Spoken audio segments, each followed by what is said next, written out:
grow up with the NES, PlayStation, Star Wars, cartoons, and 80s TV? Do you like to think who would win in a fight between Batman and the Master Chief? Comics, games, movies, music, and TV, they're gonna tell you everything you need. Superheroes or not, they got your back. They're gonna save the world of geeks.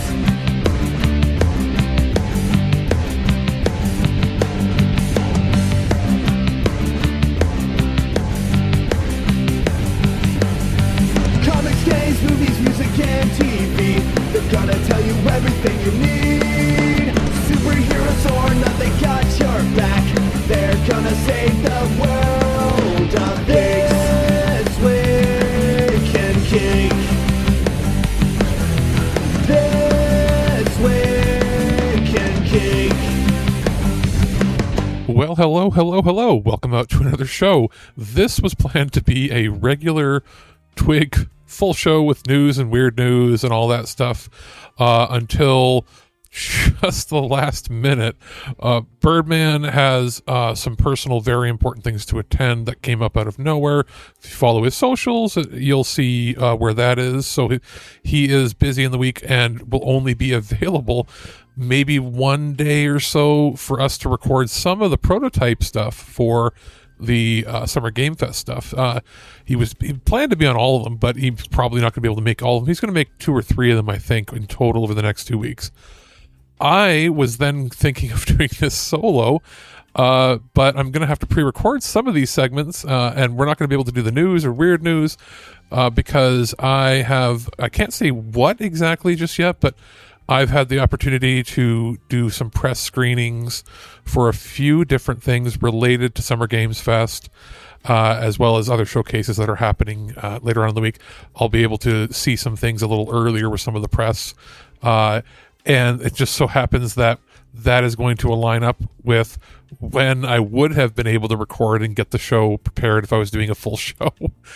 So bit of a hiccup there. So instead, we're actually going to be including reviews here that were going to be originally split up into a regular show this week and then maybe a short review show next Monday, which would be when, we're going to be doing probably the prototype instead. Instead, we're pulling it all together here. So any reviews that we had planned for the next 2 weeks that aren't under embargo are going to be here. It'd be a few for me, just a few random ones. There should be, as of this recording, I haven't received it yet, but there should be a review in here for Final Fantasy 7 Rebirth. We received codes for the Switch 2 version and the Xbox version, and Birdman and Ken are working on those, and they should be doing some collaboration on a review for that. So that will be in this show, as long as I think I'll be putting this up probably on Tuesday to give them a little extra time. Beyond that, I have a few movies that I think I'm watching over the next little bit, and I have a couple of games I'm working on. You'll hear my review of 007 First Light in here, as well as I have a new game controller from our friends over at Turtle Beach to talk about, and then I might have some indie stuff. As it stands right now, indie-wise, I do have a first impression. I'll mention here in the intro because I'm not doing a full review of it because of obviously the busy week coming up, but maybe we'll revisit it again later. And that's Cyverior 3 for the Switch 2. This is an old school shoot 'em up series from back in the day, and it's been ported and made to look better and all that fun stuff on modern consoles. It's released on PS5. I'm playing it on the PS. I'm playing on the Switch 2. I can say it's pretty good. It's not the best one for my liking. It's somewhere in the realm of like 6 to 7 out of 10 if I had to pick particular numbers. But usually I don't really do that. So I will say this. It's one of those modern shmups where they've taken like the classic style of the series, put modern 3D graphics on it for the foreground characters. Backgrounds have a lot of movement, which could be I guess construed as distracting depending on where you learn to focus, because there's a lot of bullet helly stuff going on. But the controls are pretty tight. The presentation is pretty good from what I've seen so far. I've been playing it a fair bit in the last couple of days.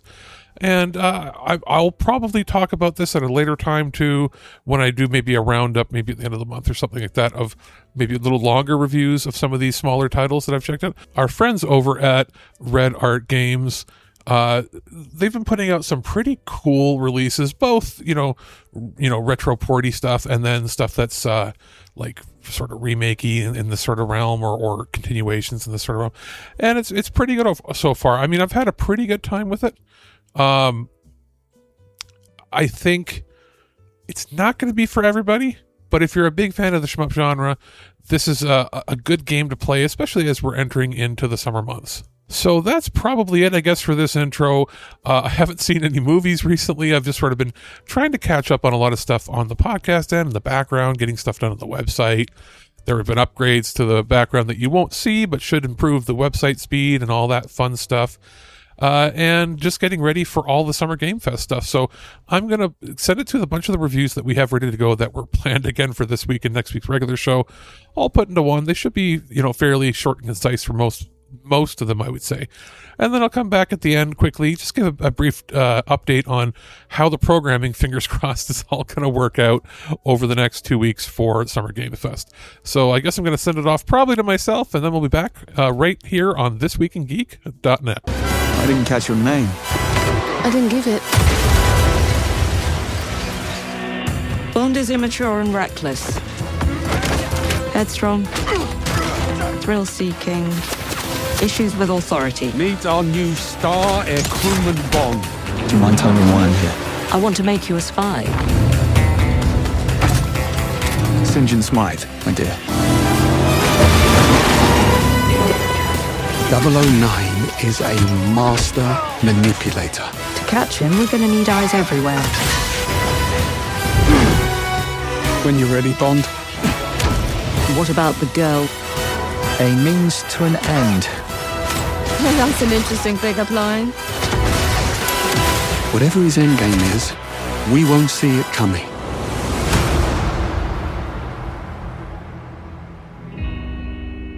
All right, it's finally time to talk about 007 First Light. Our friends over at iWire Interactive sent a review copy for me. It was sent for Xbox, and when I activated it, I realized it's one of those Play Anywhere titles. So I ended up playing it, interestingly, on my Series S, because I don't have a Series X anymore, because I had previously sold that when I found I was playing more games on PC, and then have a Series S for some games for review. And when I purchased my Switch 2, sort of like, I needed the cash for it, so I sold that a while ago, about a year ago now, actually. And this is entered into an interesting category of sometimes when I get to review titles, if it's a Play Anywhere title, I can do that both on PC, on mid to high range, not like 40, 90 series or 50 series, but I have a 3080 Ti, which is still like top tier 1080p 1440p card, to max things out on or play 4K, as long as you don't need to have frame gen and stuff on. And then the Series S, which is sort of like the entry of this generation now, since it's the least capable, depending on the game, you can compare it to like Switch 2, but Switch 2 has certain hardware aspects in it that are actually more performant. So it's interesting.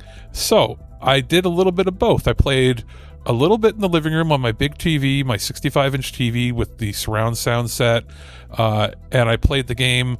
I would do like a mission or two there, and then I would go maybe replay or do some other stuff in the bedroom on the Series S on the 50-inch TV. And I can say, it's not half bad on Series S. I was worried about the performance. You'll probably see lots of technical stuff elsewhere from YouTube channels that specifically deal with that. But for my personal play in that, I found it was completely adequate on Series S. Obviously, play it on better hardware if you can afford it, have it. But that being said, it's adequate on Series S. That's what I'll just say. I'll get it out of the way. It's adequate. You can play it. Just don't scrutinize it too deeply. Playing it on PC, though, interesting. Very well optimized overall. Just to give a little base specs for you, what I have is I have a 12th gen i7, sort of, I would stay still sort of the bog standard that a lot of people have in their PCs if you have a gaming PC from the last several years, because there was downgrades, blah, blah, blah, blah, blah. It's still kind of a solid performer. I will eventually need to upgrade it. I'll probably go to a 14th gen i9 when those clearance out, because my motherboard BIOS has already been updated, so it won't have the degradation problem. And I have like 64 gigs of RAM in this computer. It's DDR4, but it's 64 gigs still. I have a 1500 watt power supply. I'm not constrained by power whatsoever. And then it's all NVMe SSDs for the boot drive and the gaming drive that I use for Xbox quality games, like AAA games, to make sure that it's not a constraint. And the internal drive is technically faster than on paper than what would be in the Xbox Series X. So there's always a little bit of overhead there, so let's take that into consideration. And then, of course, the 3080 Ti, which has 12 gigs of VRAM in it. This, I could play at full 4K 60, and it would just be at about 10 gigs of VRAM usage, but I didn't want to do it right away from there. I wanted to have it be a realistic experiment. So I did 2 game modes, played most of the game at 4K with DLSS turned on to quality mode, so that means it was likely grabbing from 1440p and upscaling, to make up the difference. And I was getting about 59, 60 frames per second locked for a lot of the game, and that's with maximum graphical settings on everything. I just wanted to see what would happen. And it was pretty good for the most part. Maybe a little hitch here and there, but not too bad. But at about 40% of the way through the game, some mission came up where it just tanked to we're talking slideshow 2 frames per second out of nowhere, and it never recovered no matter what I did. If I exited, rebooted the whole system, it just couldn't handle it. Then all I did was I turned the game to turn DLSS off, turned it to 1080p, but still kept all the settings at max, and I went right back to 60, never had a drop frame again.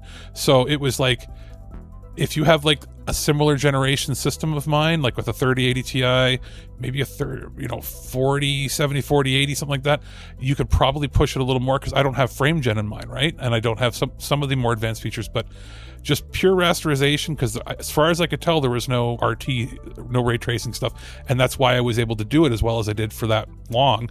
But to me, 1080p with the max settings on here for the scenery, backgrounds, all the stuff except for the characters, looks better than, or as almost as good as it did at 4K with the upscaling. So I may as well have left it there. So it's pretty well optimized for rasterization of graphics. Visually, it is beautiful when it comes to the backgrounds, the environments. Where it lacks is the NPCs, and this is a limitation of the custom engine, the Glacier engine that they use with IOI.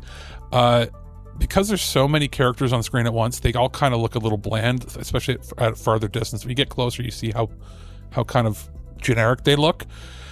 It's weird to say this, but a lot of times the NPCs look late era PS2, early era PS3.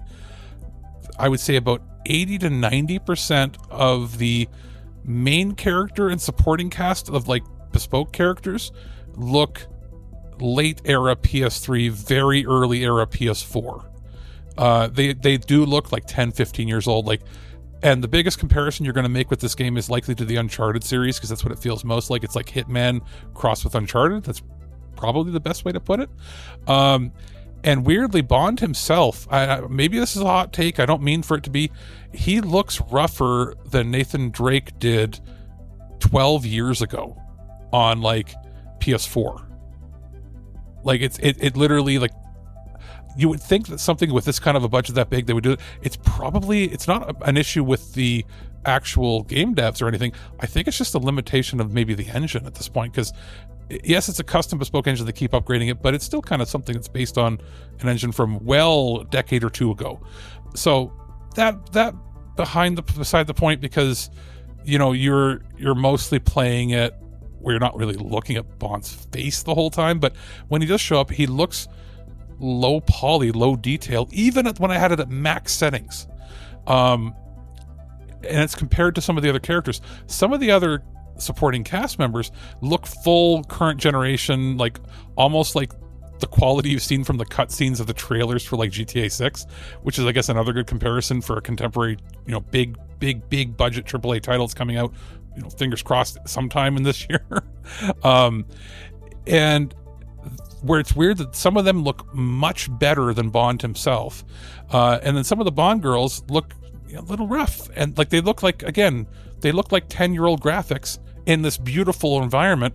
And then there's one of the Bond girls, and I won't spoil any, there's no spoilers for plots in this.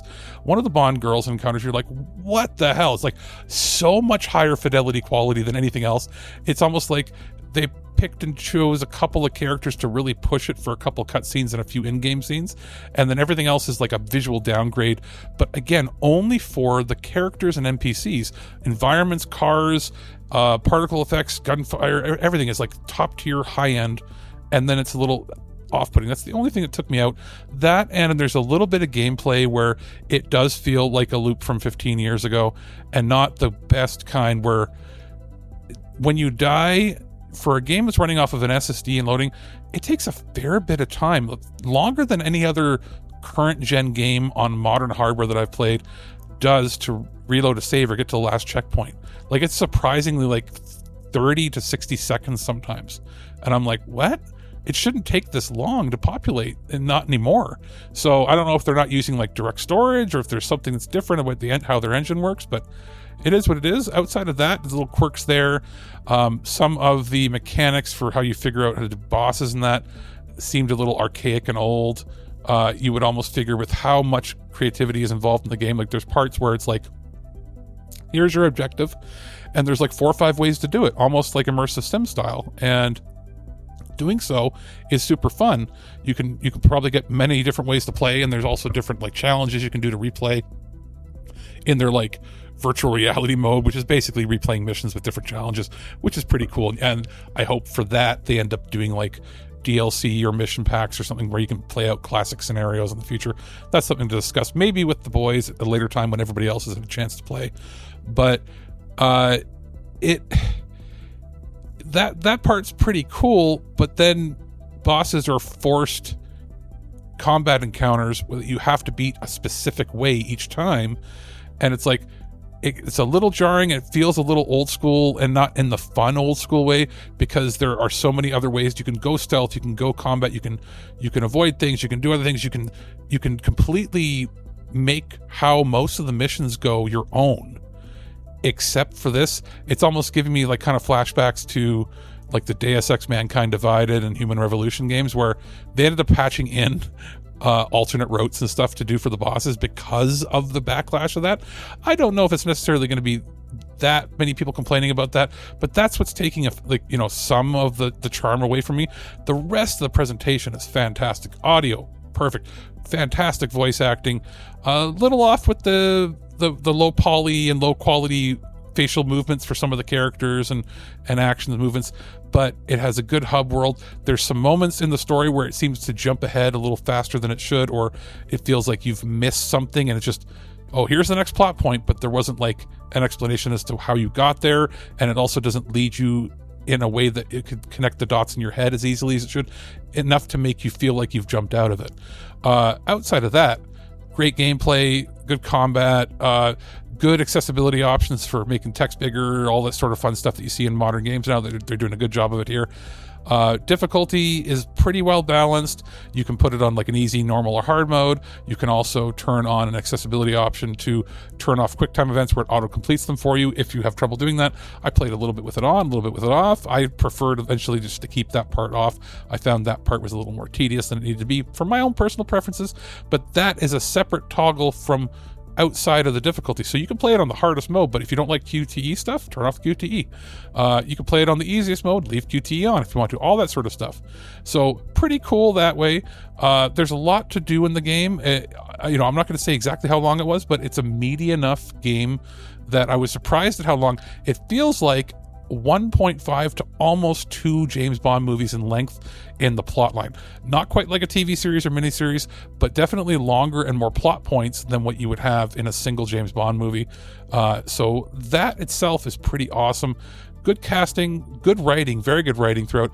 You sort of, if you're a big fan of the franchise and series, you'll sort of guess where some things are going, but there's enough twists and turns to keep you on your feet, and you don't guess absolutely everything. And at the same time, there's like a lot of feel-good moments and throwbacks and touches and nods to the previous Bond films and books in the franchise. Very cool. I think it's going to be like the big game seller for the summer, hopefully. I really, really liked it. For all my little negative points that I gave it, those are mostly nitpicks and personal preference stuff. We don't usually give like big, number scores for games. We don't have a unified system here at This Week in Geek. But if you're really thinking about it, like obviously I'm recommending it. Personal preference, it's like an 8.5 out of 10 because of those things that detracted a little bit from me, even though it had really high presentation. I think, thinking objectively outside of myself, it's probably a 9.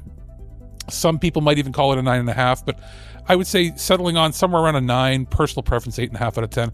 Very good game. I'll put a link in the description of the show for you. Definitely worth checking out. I think you're going to have a really good time with it.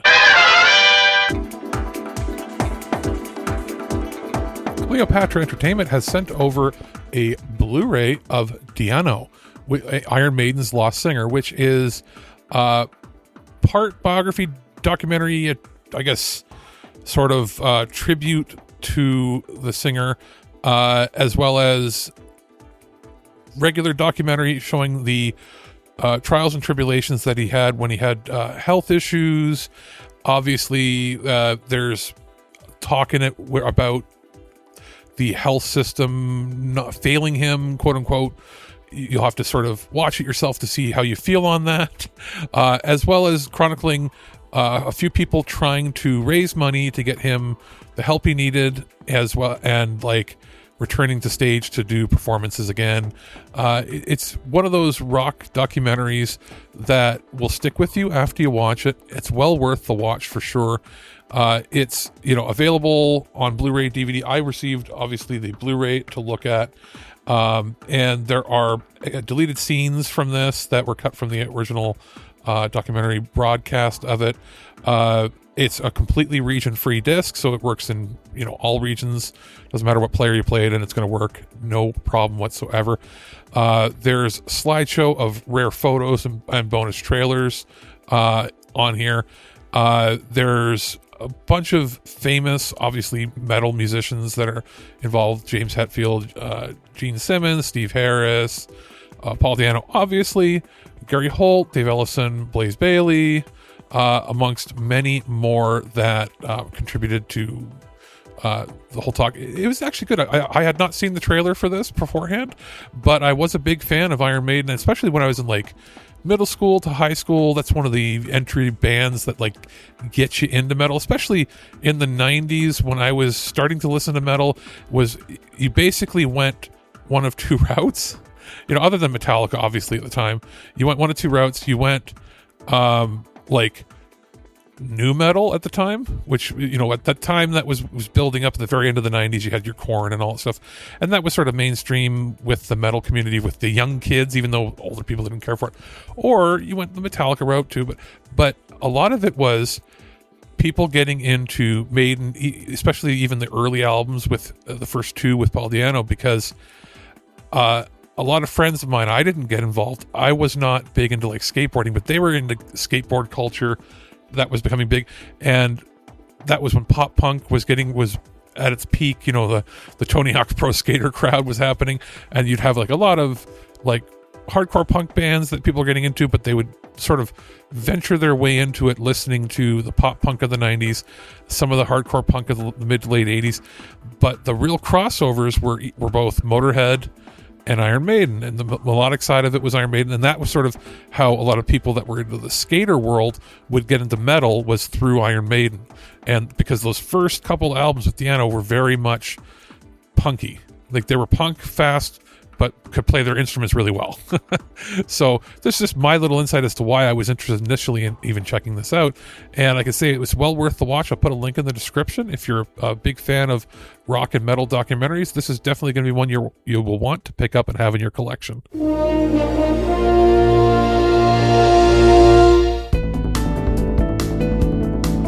Our friends over at VCI Entertainment and MVD Visual have set the newest release in the Film Noir Classics line double feature of Borderline from 1950 and DOA from 1949. Now, this is a double pack of movies that had previously been released on, like, VHS and DVD packages, individually, separately, a bunch of stuff. This is the first time that they're putting out a package like this of these two films in Blu-ray format and DVD in a combo pack, so you can watch it in any player that you could basically choose to. There is a bunch of bonus material included. There's video essays and audio essays on DOA, and video essays and audio essays on Borderline as well. There are two slided sleeves that you can for the inside of the line of the actual box that you can flip around, which is always a cool thing to include. These are, classic pictures that in previous releases had looked kind of rough. That's been fairly cleaned up pretty well overall, to be honest here. Presented in 1080p. It's pillar boxed, obviously, so you're left and right because it was always meant to be in full screen mode for that. There are English subtitles available on it if you want to turn those on if you need to. And the Blu-rays are completely region free, so it doesn't matter what player you play it in. It is also in the original true aspect ratio of 1:37:1, so this isn't like a version that was cropped back in the 50s or 60s for television, which would be 1:33:1. So it's the exact original aspect ratios that they needed to be in. And because these are 83-minute black and white pictures, both being on a disc, it still maintains fantastic quality when it comes to retaining the darkness. No, it's not crushing the blacks or getting pixelation or any issue like that. The audio on here is as good as you can pretty much expect from budgets, pictures of this budget and type from the era. They're pretty good noir stories. I think that if you're a fan of stuff from the era, you'll get a kick out of it. It's also not too expensive or anything on this. These aren't like premium crazy price things. They're also not bargain bin, where you worry about the quality being garbage. It's found the sweet spot. I'll put links in the description if you want to check out where to pick this up. But pretty good time with it. Happy to see VCI Entertainment putting out lots of these sets, and it's good to see that it is also a DVD combo pack, so you can bring this over to grandma if she still only has a DVD player and you haven't been nice enough to upgrade her secretly without letting her know. And you can watch it pretty much on any TV you want.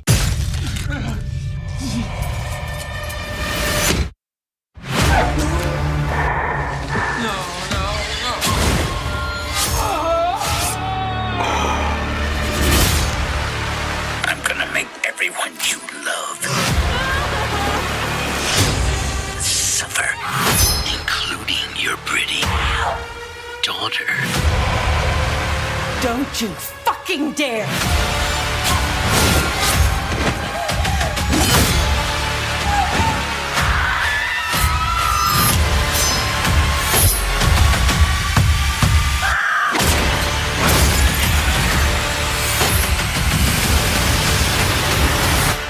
Gonna be fun.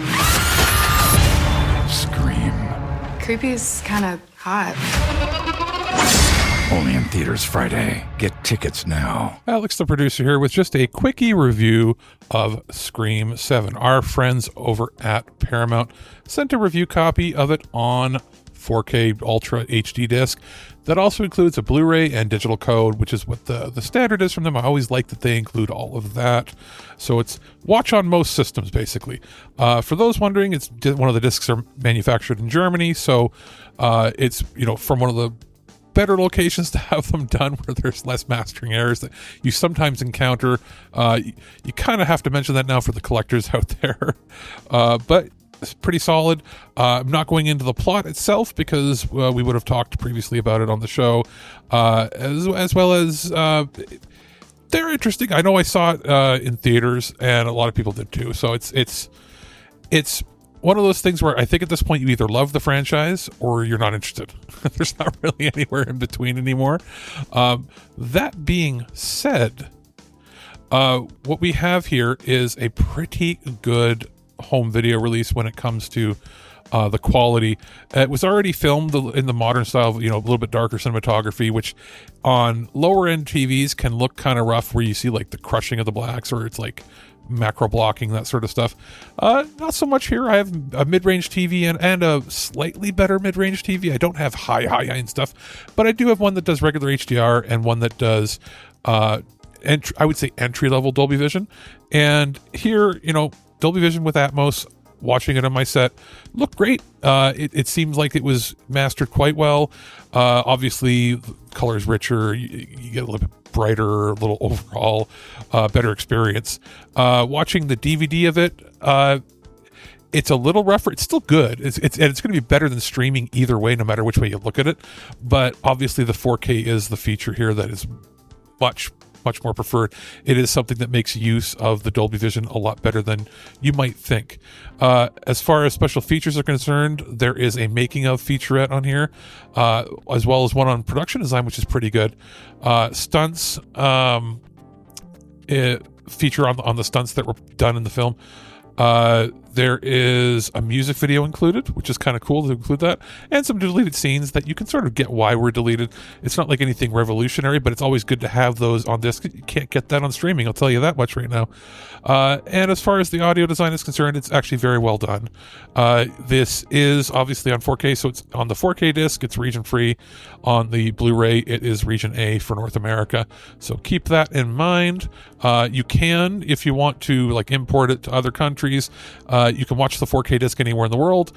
Just be well aware that obviously the Blu-ray itself is region coded for North America. I think it's well worth watching if you're a fan of the series. Check it out. I'll put a link in the description of the show for you.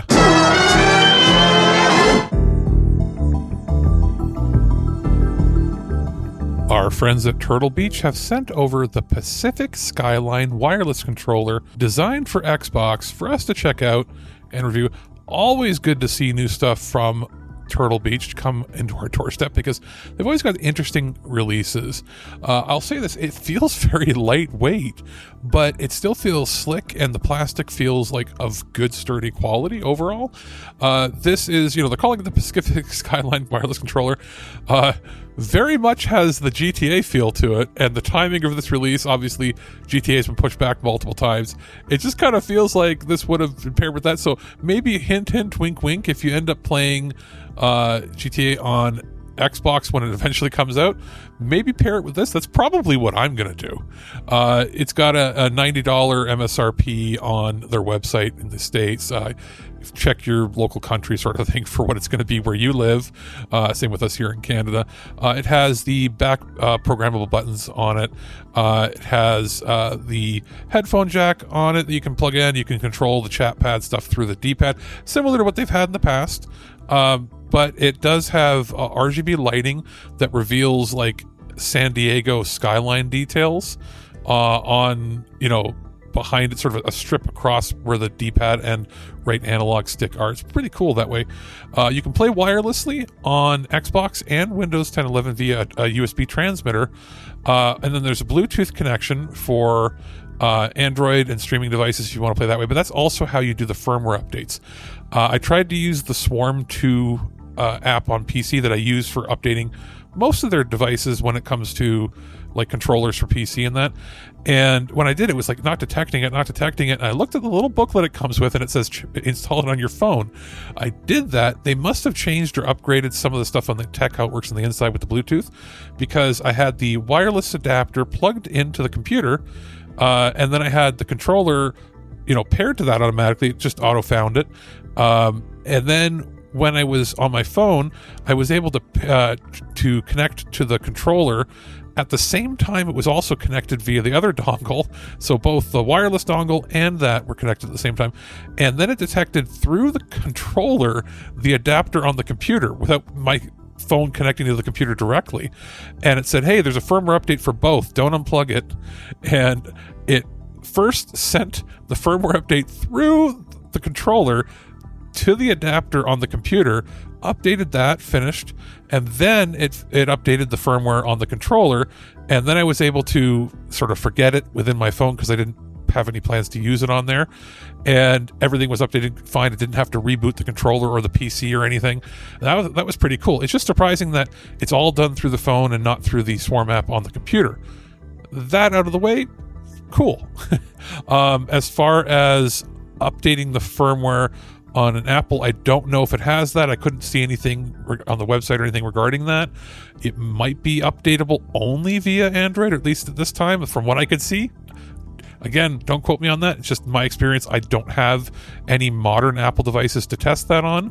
But it worked fine as it was. But I always like to give the latest firmware update when I'm trying these things, because a lot of times we get the retail copy, but sometimes we will get something earlier, or maybe it's an earlier build that needs a firmware update so that it's, you know, at where retail is. But it's always worth checking that out when you can.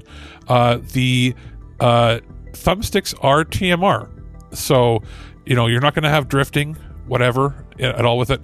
There's dual rumble motors with impulse triggers in it, which is awesome. There's mappable back buttons, as I mentioned earlier. There's a rechargeable battery with a 10-foot USB-C cable that's included. It's officially licensed by Xbox.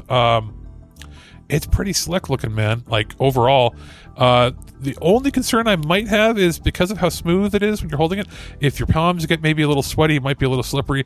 If that's the case, it's a pretty standard design. You could probably get away with picking up like a $5 silicone skin cover for it that is completely see-through, so you can still see the pattern on the front as well as like the LED lights shining through it. But that's just for me. That's if you're a sweaty gamer like me. Outside of that, pretty good. Battery life is decent. I got, you know, more than a dozen hours of play on it before I decided if I had to charge it or not. Out of the box, it was already 77% charged, or retained that charge, so I don't know how long it was in the box, but pretty sweet overall. Good color scheme, feels good in the hand, works quite well overall. I played it in wired mode and wireless mode, and there wasn't like a huge amount of latency between it. It obviously, because it's like officially licensed, it works right on the driver API that Microsoft has intended for it, you know, on PC as well as on my Xbox. So no sweat there. I think it's great. I'll put a link in the description if you'd like to check it out. Well worth it. And again, maybe something you pick up and hold on to and use whenever GTA eventually comes out, because it kind of, even though that's, you know, East Coast, it's kind of giving me that feel, and maybe it'll do the same for you. Cloud, bring me the black materia. The beginning of the end. The celebration of the faithful. A watershed moment for all mankind. Hey kids, sorry we're late. Hey guys, this is Mike the Birdman, and I'm here to talk to you about something really neat we got from our friends over at Square Enix. I was provided a review code for Final Fantasy VII Rebirth on the Nintendo Switch 2. Now, this is a game I've spent, currently I'm over 40 hours in on the Switch 2 version. I have spent over 150 on the PlayStation 5, so you might say I'm a bit of an authority to speak on this one. And, well, it's the exact same game, although now you get that streamlined progression, which I really like, which is like max gil, do max damage, always have limit break, synergy, blah, blah, blah. You kind of get the idea. It's basically God mode, but I like it for accessibility reasons, because that means I'm not having the grind if I just want to have a nice, relaxing day.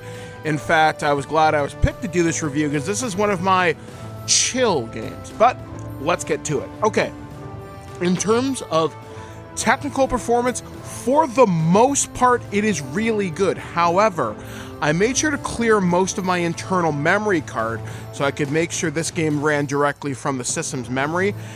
And unfortunately, there is a lot of pop-in depending on the area. Specifically in the grasslands in Junon, you're going to see a lot of pop-in there. Some of the textures can get really muddy at times, like they just seem really, really, really low res. And other ones you can just see them kind of pop in when you're playing gameplay. Happened a lot when I was in Junon for whatever reason. Now, as of this recording, they just pushed a patch to the Switch 2 version of the game, and I swear it's running worse now, because now I'm getting like frame stuttering and everything every so often. I haven't had a crash or anything, so I can report that the game is remarkably stable.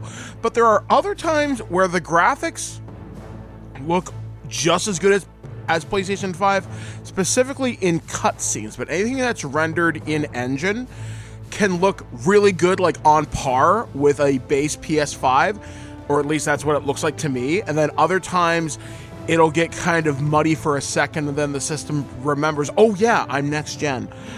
I do think this is something that is worth definitely checking out on the Switch 2, because again, having Final Fantasy VII Remake integrated, including everything, is really cool. Plus, if you have saved data from that other game, you do unlock some bonuses in-game in the form of summons, some extra gear, and stuff like that. It's actually pretty cool. But Ken is going to be taking a look at another version of this game that just got ported to a different platform. So I'm going to throw it over to my fellow Avalanche member, and we'll be right back. Now, who wants to be the first lucky lady? Hey, boss! Your guests are here! Cha! At long last, the knave returned. Thanks, Mike. Hey guys, Ken Reels, and this is my take on the Xbox Series port for FF7 Rebirth. Thank you to Square for sending me a code for that version. And this has 3 modes: the quality mode, which is the 4K mode, performance sharp, and performance smooth. In my personal experience, both performance modes set the frame cap at quote-unquote 60 FPS, but because I have a VRR enabled 120 Hz display that I'm playing on, my TV specifically, it sometimes will jump to the frame rate cap of 120 FPS instead of the 60 Hz. And even in performance mode, the frame rate will dip below even the 60 FPS cap. So it keeps jostling between those two frame caps, and you get a really, in my opinion, muddled experience instead of the quality mode, which just doesn't have a frame cap whatsoever up to 120 Hz. And honestly, I think that is a much smoother gameplay, in my opinion, and it hovers around high 80s, mid 90s in terms of the FPS in that mode, with occasional instances of reaching around 120, mostly in menus, but not consistently. The Xbox version also has support for Dolby Vision and Dolby Atmos, as always, which is the same as FF7 Remake. It is an Xbox Play Anywhere title, which grants you dual entitlement on your console, as well as the Xbox app on PC. Overall, I am very happy with my experience, minus those few little hiccups playing around with the modes at initial startup, and gauging which one I personally would opt for. While FPS isn't as rock solid as Remake, it was a far cry from being a terrible port job. This is a great port for what it is. I will just say it's not great on the performance modes, and as a result, it just makes more sense to stick with quality. And with that, that's it for our review of FF7 Rebirth for the Xbox Series and Nintendo Switch 2. Thank you to the folks over at Square for sending both me and Mike codes. And now, to hand it off to Alex. Here, take it. This isn't about me, though. It's about saving the world. And you. The reunion, when spite and sorrow are harvested to feed the planet. No!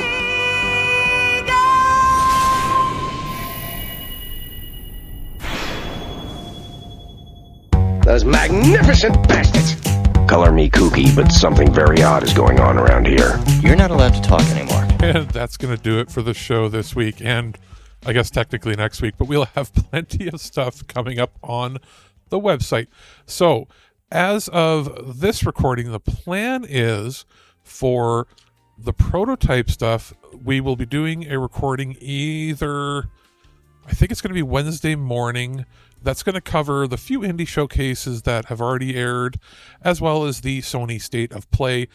Goal is for us to record that in the morning, for me to have it out in the early afternoon, so it's still pretty topical every time.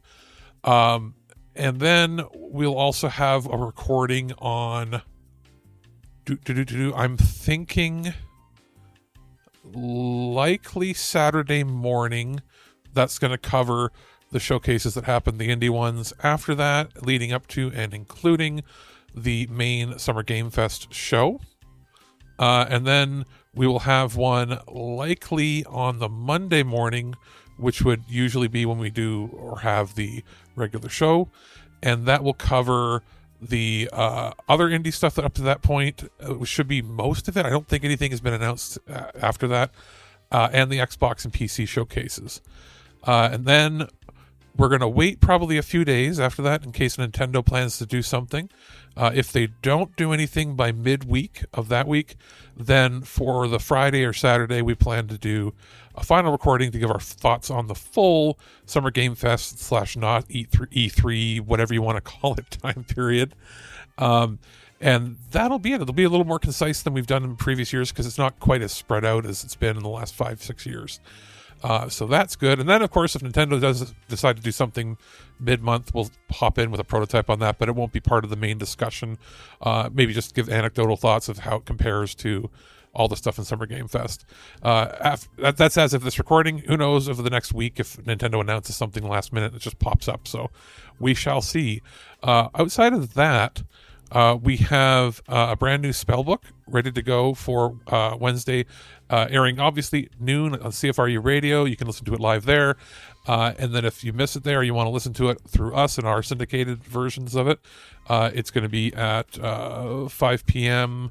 on basically every podcatcher you can think of on the Wednesday, the June the 3rd.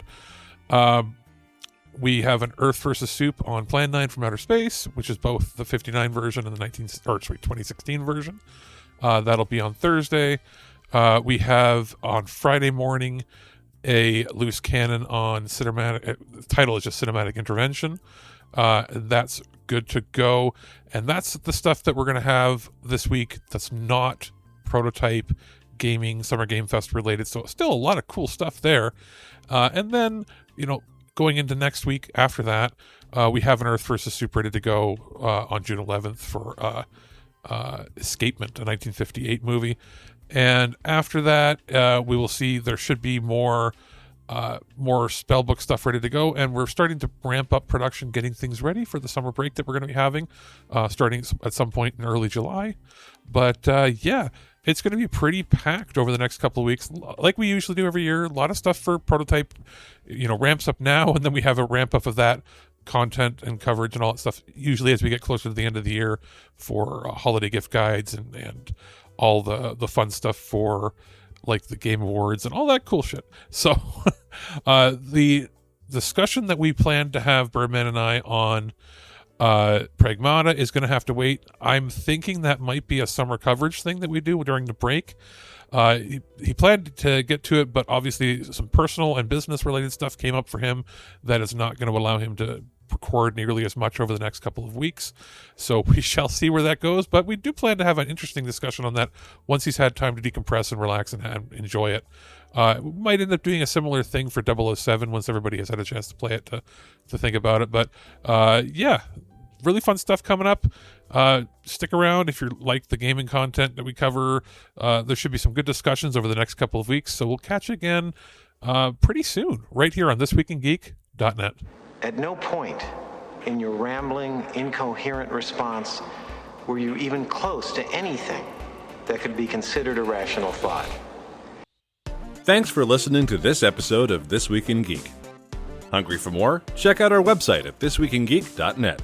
You can subscribe to the podcast, browse our Twitter and Instagram, and leave your thoughts on today's topics. If you'd like to give us some feedback, send us an email at feedback@thisweekingeek.net. Tune in next time, and remember, lower your shields and surrender your listenership. We would be honored if you would join us. Thank you for your cooperation. Good night.